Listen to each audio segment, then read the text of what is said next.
नमस्कार दोस्तों, मैं हूं संजीव त्रिवेदी।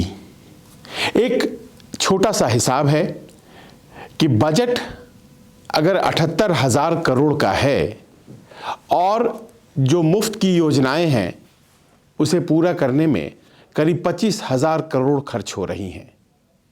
78,000 करोड़ का बजट और मुफ्त की योजनाओं को पूरा करने में 25,000 करोड़ के आसपास चली जाएंगी, तो बाकी बचेंगे कितने? 78 में से निकाल दीजिए 25, तो बचते हैं 53। अब 53,000 करोड़ में से पेंशन और वेतन ये लोगों को देने में एक बड़ा भाग चला जाएगा। 40 से 50,000 करोड़ के बीच में कहीं आंकड़ा ये आता है। दिल्ली शहर अमूमन ऐसे लोगों का शहर है जो ज़्यादातर नौकरी पेशा हैं, सरकारी नौकरियों में हैं, और यहाँ पर पेंशनर्स की भी बहुत संख्या है, और यहाँ पर जो नौकरी में है उनकी भी बहुत संख्या है। सरकारी नौकरियाँ यहाँ केंद्र और राज्य सरकार के स्तर पर है, तो राज्य सरकार में जितनी नौकरियाँ हैं बात उनकी हो रही है। तो ले दे करके बजट में बचते हैं 10,000 करोड़ रुपए, और इन 10,000 करोड़ रुपए में क्या क्या होना है इसकी भी फहरिस्त जान लीजिए। इस 10,000 करोड़ रुपए में होना है सड़क नए बने, पुल नए बने, अस्पताल नए बने, स्कूल नहीं बने, अस्पतालों में दवाई जाए, सड़कें टूटी हैं तो उसकी मरम्मत हो, सीवर बने, दिल्ली की बहुत बड़ी समस्या है, प्रदूषण की समस्या है, यमुना की सफाई हो। क्या ये सब कुछ 10,000 करोड़ में हो सकता है? जी नहीं, आप कहेंगे। तो फिर ऐसे में इस बात पर फिर से वापस आते हैं कि जब बजट ही इतनी छोटी है तो फिर इतने बड़े बड़े वादे कैसे कर दिए जाते हैं। और यही आज एक ऐसी बात थी जिसको लेकर सुप्रीम कोर्ट नाराज हो गया और उसने आईना दिखाया तमाम राजनीतिक दलों को। बात किसी भारतीय जनता पार्टी, आम आदमी पार्टी या कांग्रेस पार्टी की नहीं है। सबको कहा कि आप ये मुफ्त की योजनाएं दे देकर कहीं पैरासाइट्स, परजीवी तो नहीं तैयार कर रहे हैं। आपको लगता है कि बिना काम किए हुए अगर किसी को कुछ प्राप्त हो जा रहा है तो वो काम करेगा? क्यों करेगा? वो कतई काम नहीं करेगा। और चुनाव के इन मौके पर इस तरह का प्रलोभन लोकतंत्र के लिए भी उचित नहीं है। ये तमाम बातें आज उस वक्त सुप्रीम कोर्ट में चर्चा में आ गई जब एक मामला चल रहा था। मामला वकील प्रशांत भूषण लेकर के गए थे कि हमारे देश में जिन्हें घर नहीं है, जो बेघर हैं, उनके रैन बसेरा, उनके आश्रय, उनको तोड़ा जा रहा है और सौंदर्यीकरण के नाम पर देश की राजधानी में तोड़ा जा रहा है उन्हें। अमूमन लोगों की भावनाएं छलक जाती हैं, क्यों तोड़ा जा रहा है, इस तरह से बातें करते हैं। लेकिन सुप्रीम कोर्ट ने कुछ और सोच रखा था और सुप्रीम कोर्ट ने कहा कि आप इनके लिए आश्रय गाह बनवाइए। ये अच्छी बात है, फिर से उसकी मांग बढ़ जाएगी। आज मांग बढ़ी है तो आप आए हैं कि ब्यूटिफिकेशन ड्राइव में कुछ रैन बसेरा, कुछ आश्रय गाहों को तोड़ दिया गया है। देखिए, गरीबों के लिए कोई जगह नहीं है। लेकिन कल को फिर लोग जमा हो जाएंगे। उन्हें मुख्य धारा में लाने की ज़रूरत है। उन्हें सिर्फ फ्री का रहने का जगह मिल जाए या फिर उस रहने की जगह के बाद फ्री के खाने का इंतज़ाम उनके लिए हो जाए, तो फिर ऐसे लोगों की आबादी तो कहीं भी बढ़ती चली जाएगी।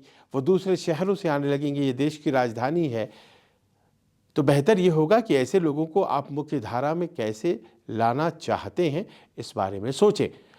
और ये जो बेघर हैं, जो होमलेस हैं, इसमें कई कैटेगरीज के लोग हैं। कुछ लोग जो एकदम शिथिल हो गए हैं, काम नहीं कर सकते हैं, और कुछ लोग जिन्हें काम करने के लिए प्रेरित किया जा सकता है, उन्हें काम कराया जा सकता है, उन्हें मुख्य धारा में लाया जा सकता है। तो प्रयास उसकी तरफ क्यों नहीं है?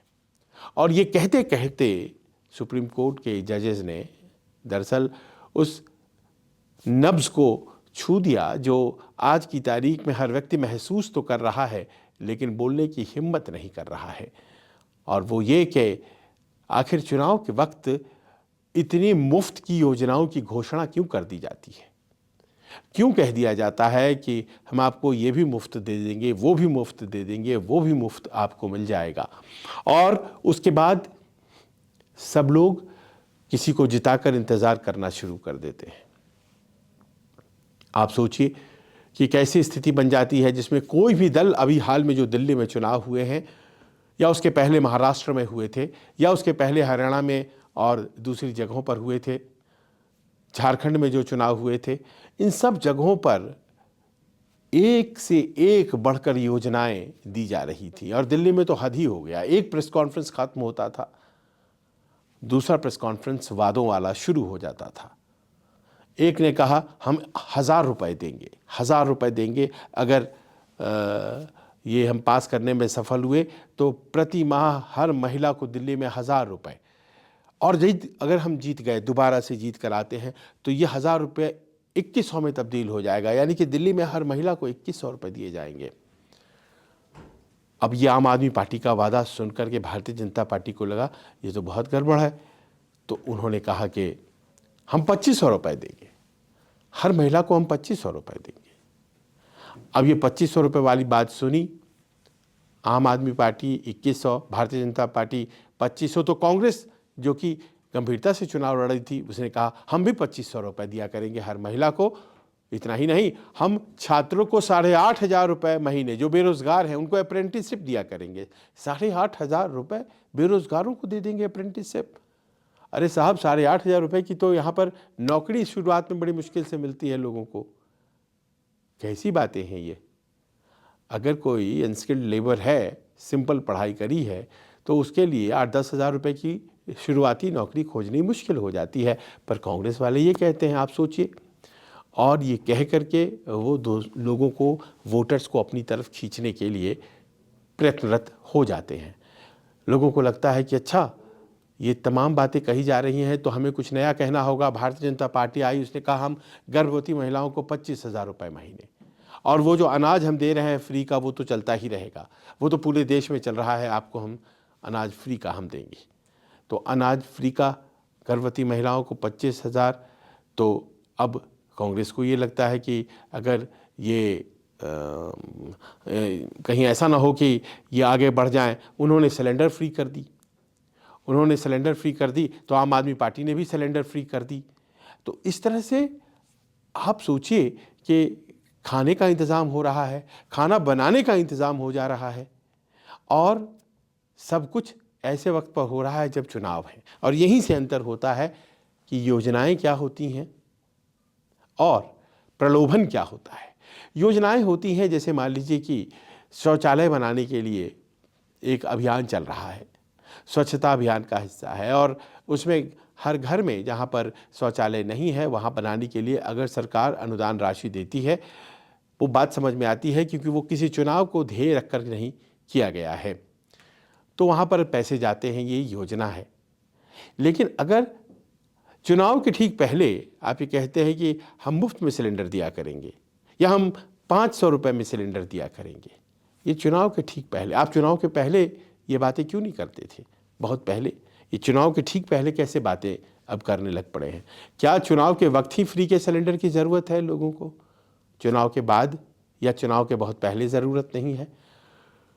सुप्रीम कोर्ट ने एकदम वहीं पर अपना वो कानून का हथौड़ा चलाया जहां पर ज़रूरत थी। उन्होंने कहा हो क्या रहा है कि इससे परजीवियों का, पैरासिटिक, यानी कि जो दूसरे के ऊपर आश्रित होते हैं अपनी आजीविका के लिए, उसे परजीवी कहते हैं, आप एक वर्ग तैयार कर रहे हैं। सरकारों को कहा, और 6 सप्ताह बाद जवाब भी मांगा है। जब अगली तारीख होगी, देखना है सरकारें क्या कहती हैं। लेकिन ये बात उन्होंने कही कि मैं महाराष्ट्र से हूँ, एक जज साहब ने उसमें से कहा, और ये कहा कि हमारे गांव में काम करने के लिए जो कृषि मजदूर हुआ करते थे, अब वो नहीं मिलते हैं। वो इसलिए नहीं मिलते हैं कि अब उनके पास जिस चीज़ को प्राप्त करने के लिए वो काम किया करते थे वो यूं ही आ रहा है। इंदिरा आवास से घर आ जाता है, प्रधानमंत्री आवास से घर मिल गया, आप देख रहे हैं कोरोना के टाइम पर जो शुरू हुआ था फ्री अनाज पूरे देश में 80 करोड़ लोगों को, वो अभी भी प्राप्त हो रहा है, साल 2029 तक चलना है। वो कोरोना के काल का एक आपात स्थिति में लिया गया फैसला था, लेकिन उसको बढ़ा दिया गया, तो फ्री का अनाज आ रहा है। हर महीने महाराष्ट्र में अब लाडली बहन योजना, जो मध्य प्रदेश वाली थी, वो लाड़की बहन योजना बना दी गई और वहाँ पर फ्री का पैसा मिल रहा है महिलाओं को।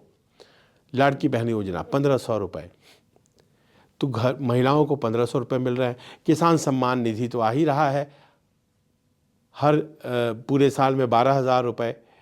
उसके अलावा चुनाव के इन वक्त पर किए गए तमाम वादे और उन सब के वादों को पूरा करने का इंतज़ार, और याद बार बार दिलाते रहना कि साहब आपने ये भी कहा था, ये भी कहा था।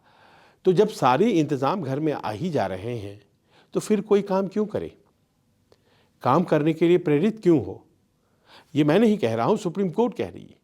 सुप्रीम कोर्ट का ये कहना है कि फिर काम करने के लिए क्यों प्रेरित हों लोग, काम आप नहीं करने दे रहे हैं लोगों को।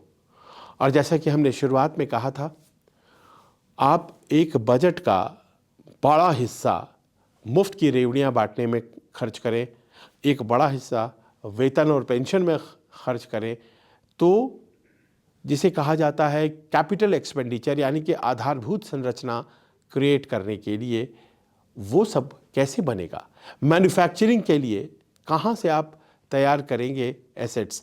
उत्पादन के क्षेत्र में बड़े बड़े संस्थान लगाने के लिए सरकार को चाहिए पैसे, वो अगर आप नहीं लगा पाएंगे तो रोज़गार कहाँ से देंगे? जब रोज़गार ही नहीं देंगे, उत्पादन होगा तभी तो रोज़गार मिलता है। बड़ी बड़ी फैक्ट्रियों में रोज़गार मिलता है, सड़कें बनती हैं, रोज़गार मिलता है, पुल बनते हैं, रोज़गार मिलता है, अस्पताल बनते हैं। तो इन सब के लिए आपके पास पैसा है ही नहीं, तो फिर रोज़गार तो नहीं बनेगा ना। और रोज़गार नहीं बनेगा, इसीलिए आप उन्हें फ्री का खाना दे देते हैं कि आखिरकार रोज़गार से जो पैसे लाओगे उससे तो खाना ही जाकर खरीदोगे ना। तो ये ऐसी बातें हैं जो कि सरकार और जनता के बीच भले ही एक दूसरे को देने और लेने की बातें हैं, लेकिन इसमें देश पिछड़ रहा है, और ये बात जितनी जल्दी हो समझा जाए उतना बेहतर। प्रधानमंत्री मोदी समय समय पर आकर के इस बात को कहते रहे।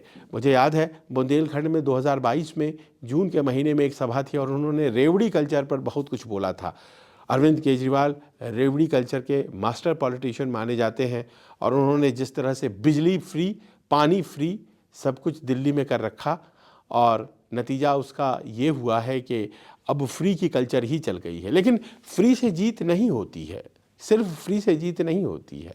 और सब लोग कहते हैं कि दिल्ली में फ्लाईओवर कम बने, दिल्ली में सड़कें कम बनी। केजरीवाल पिछले 10 साल थे, 10 साल दिल्ली में कुछ नहीं हुआ, क्योंकि केजरीवाल के पास फ्री देने के बाद पैसे ही नहीं बचते थे, तो वो कहाँ से पुल बनाते? ये जो फ्लाईओवर पूरी दिल्ली में जो लोग भी आते होंगे, देखते होंगे, ये सब शीला दीक्षित के ज़माने के बने हुए हैं, इधर कुछ बना ही नहीं पाए। और मैं लगातार घूम रहा था दिल्ली चुनाव में, तो सीवर की समस्या यहाँ इतनी ज़्यादा कि आप पूछिए मत। यमुना प्रदूषण की सबसे बड़ी वजह वही है, और फिर यहाँ का वायु प्रदूषण, उस पर तो लगातार 10 साल सत्ता में रहने के बाद भी केजरीवाल कुछ नहीं कर पाए, क्योंकि उसके लिए जितने फंडिंग की ज़रूरत पड़ती है उतनी तो है ही नहीं। तो क्या आने वाले दिनों में जो चुनाव होंगे, उन चुनाव में क्या वादे नहीं होंगे? अजी कैसे नहीं होंगे, वादे तो होंगे ही होंगे, क्योंकि कहा जा ही जाता है कि आज की तारीख में जो वादे हो रहे हैं वही जीत की गारंटी बन रहे हैं। और मोदी जी का गारंटी यानी कि काम पूरा होने की गारंटी, और वो गारंटी वो तमाम वादे हो जाते हैं जिसके बारे में हम बात कर रहे हैं। आपको बस एक उदाहरण देता हूँ कि मध्य प्रदेश में कहा जा रहा था कि शिवराज सिंह चौहान के लिए बड़ी मुश्किल स्थिति है, इतने सालों से वो सत्ता में हैं, लेकिन लड़की बहन योजना एक उन्होंने चला रखी थी माताओं बहनों के लिए, जिसमें कि हर महीने वो 1200 या 1500 रुपये दे डालते थे, उनके खातों में सीधा चला जाता था, और उन्हें विश्वास था। नतीजा वही हुआ, महिलाओं ने उन्हें जमकर वोट दे दिया, और ये जो किचन से वोट निकलकर ईवीएम में पहुंच रहा है, इसकी माया लोगों ने तब पहचानी। उसके बाद कहा यही जाता है कि महाराष्ट्र के चुनाव को डिले किया गया और उसे हरियाणा और झारखंड के साथ नहीं कराया गया और महाराष्ट्र जीतना ज़रूरी था। तो भारतीय जनता पार्टी की सरकार ने वहाँ पर उसी तर्ज पर लाड़की बहन योजना लाया, लाडली बहन नहीं, लाड़की बहन योजना। और उस योजना में उन्होंने पैसे देने शुरू कर दिए, 1200 रुपये देने शुरू कर दिए। फिर बाद में उन्होंने किचन के बर्तन के लिए भी पैसे देने शुरू कर दिए महिलाओं को, और 3 किस्तें दे दी लाड़की बहन योजना की। नतीजा देखिए, लग रहा था कि लोकसभा चुनाव हारने के बाद वहाँ पर एनडीए चुनाव हार जाएगी, एकनाथ शिंदे अच्छा नहीं कर पाएंगे, लेकिन लोकसभा चुनाव की हार को पीछे छोड़ते हुए और किसने प्रचंड बहुमत से एनडीए और एकनाथ शिंदे के नेतृत्व में सरकार वहाँ पर वापस बनी, देवेंद्र फडणवीस मुख्यमंत्री बने। आपने देखा यही योजना आपको हरियाणा में लाडो बहन योजना थी, यही योजना हेमंत सोरेन ने झारखंड में मैया योजना के तहत थी। उनको 1000 रुपये देना था, उन्होंने दिया और देखिए फ़ायदा हो गया उनको। वहीं पर भारतीय जनता पार्टी ने घोषित कर रखा था उसी राज्य में गोगो दीदी योजना कि हम अगर जीतेंगे तो गोगो दीदी योजना के तहत आपको हम पैसे देंगे। तो हरियाणा भी हो गया, महाराष्ट्र भी हो गया, झारखंड भी हो गया, इधर आपके मध्य प्रदेश में तो थी ही ये योजना। तो अब उसके बाद दिल्ली का चुनाव आया तो दिल्ली चुनाव में महिला सम्मान योजना। अब महिलाओं को सम्मान करना है, आप पैसे दीजिए। पैसे देने में कहीं कोई हर्ज नहीं है, पर एक वर्कफोर्स तैयार करिए, उस वर्कफोर्स से काम लीजिए। अगर काम के बगैर पैसे देते चले जाएंगे तो फिर हमारे देश में उल्टा चक्कर अर्थव्यवस्था का चलने लग जाएगा और हम पीछे जाने लगेंगे। काम नहीं होगा तो जाहिर है उत्पादकता हमारे देश की घटेगी, और इस बात को समझने के लिए लोग और राजनीतिक दल फिलहाल दोनों तैयार नहीं हैं। लिहाजा सुप्रीम कोर्ट ने भी कोई ऑर्डर जैसा पास नहीं किया। अमूमन जब बातें करते हैं और चर्चाएं होती हैं तो उसे ओबाइटर डिक्टा कहा जाता है, मतलब वो बातें हुई हैं, लागू नहीं होंगी, जजमेंट का पार्ट नहीं होंगी। लागू तो वही होता है ना जो जजमेंट का पार्ट होता है, पर ओबाइटर डिक्टा में जो कही गई बातें होती हैं वो मूड जो होता है कोर्ट का वो तो दर्शाती है, लेकिन दरअसल वो लागू नहीं होती हैं। पर इन योजनाओं के साइड इफ़ेक्ट भी आप देख लीजिए। योजनाएं जब घोषित करते हैं तो घोषित करते चले जाते हैं, घोषित करते ही चले जाते हैं, लेकिन बाद में जब इसे पूरा करने का समय आता है तो हालत ख़राब हो जाती है। महाराष्ट्र में क्या हुआ है? महाराष्ट्र में अब लाड़की बहन योजना में कितने लोग फालतू हैं निकालो, उन्हें हटाया जा रहा है। कितने इनकम टैक्स पेई महिलाएं हैं उन्हें हटाया जा रहा है। मतलब छोटा आंकड़ा किया जा रहा है ताकि पैसे देने में हम सक्षम हो जाए। हिमाचल वालों ने कहा हम सबों को पुरानी पेंशन योजना दे देंगे, ओपीएस। बाद में पता चला कि उन्हें तनख्वाह देने के लिए पैसे नहीं हैं उनके पास। बड़ी बड़ी बातें कहते हैं, अभी तक पूरी तरह से ओपीएस लागू वहाँ पर नहीं हो पाया है। तो इस तरह से आप अपनी ही स्थिति में अपने ही बनाए हुए जाल में फंस से चले जाते हैं, क्योंकि आपने बड़ी बड़ी बातें कही हैं, योजनाएं कही हैं। पिछले दिनों एक बड़े नेता किसी समारोह में थे और उनसे यही सवाल हो रहा था सरकार की तरफ से, भारतीय जनता पार्टी के बड़े नेता, कि भाई आप इस तरह से अगर घोषणाएं करते चले जाएंगे तो फिर इसका अंत नहीं है। तो उन्होंने कहा कि हमारी योजनाएं जो हम घोषित करते हैं, भारतीय जनता पार्टी जो घोषित करती है वो 8% मैक्सिमम होता है ओरिजिनल बजट का, हम उससे ज़्यादा नहीं करते हैं, और इस कारण से हम पूरा करने में सफल हो सकते हैं। हमारी जो बजटरी डेफिसिट होती है उसका हम ध्यान रखते हैं और 8% से ज़्यादा नहीं करते। हम वैसे लोग नहीं हैं जो फालतू की योजनाएं और फालतू के वादे करते चले जाते हैं। उन्हें जीतना नहीं होता है, इसीलिए वो कुछ भी बोलते हैं। अब सवाल ये है कि आने वाले दिनों में क्या इस तरह के कानून बनेंगे जिसमें कि आप जब वादा करें तो उसे पूरा करें, और वादा करने के वक्त बताएं कि आपके पास उसके फंडिंग का इंतज़ाम क्या है, क्योंकि बहुत से ऐसी योजनाएं हैं जो फंडिंग के अभाव में अभी तक शुरुआत भी नहीं हो पाई है उनकी। कर्नाटक में या ये महाराष्ट्र में या तेलंगाना में तो इस तरह की स्थिति है। अब मान लीजिए कि कोई आदमी कहता है कि आप बसों में मुफ्त आप आए जाएं। अब सवाल ये उठता है कि दूसरा आकर के कैसे कहे कि नहीं अब महिलाओं को पैसे देने होंगे, पहले तो महिलाओं को मुफ्त कर दिया गया। तो दिक्कत यह है कि एक बार ढर्रा चल पड़ा तो फिर वो चलता ही चला जाएगा, वो रुकेगा नहीं। तो दिल्ली में एक डीटीसी चलती है, दिल्ली ट्रांसपोर्ट कॉरपोरेशन, तो उसमें अब महिलाएं जब चढ़ती हैं तो उन्हें 1 रुपया नहीं लगता है। बहुत अच्छी बात है, लेकिन अब भारतीय जनता पार्टी आके उनसे 1 रुपया ले नहीं सकती है। पर ये जो खर्च है डीटीसी का, ये निकलेगा कहाँ से? अगर ये बजट से निकलेगा तो फिर जाहिर है बजट का एक बड़ा हिस्सा चला जाएगा, और वो बजट का बड़ा हिस्सा जो जाएगा फिर वो विकास कार्यों में नहीं लग पाएगा। तो अमूमन ये हालात पूरे देश में हैं।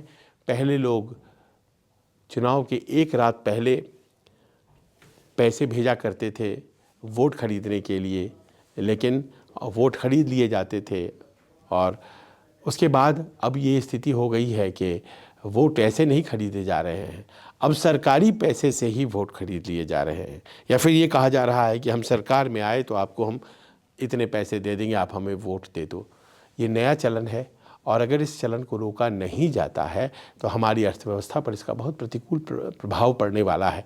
आने वाले दिनों में फिर चुनाव है, लोगों की गरीबी का मजाक न उड़ाया जाए, उनका क्षमता वर्धन हो, उनकी कैपेसिटी कमाने की बढ़े। इस तरह की योजनाएं जो सरकारें, जो राजनीतिक दल नहीं सोच पाते हैं, नहीं बना पाते हैं, वो इसी तरह की फ्री बीज का देते हैं।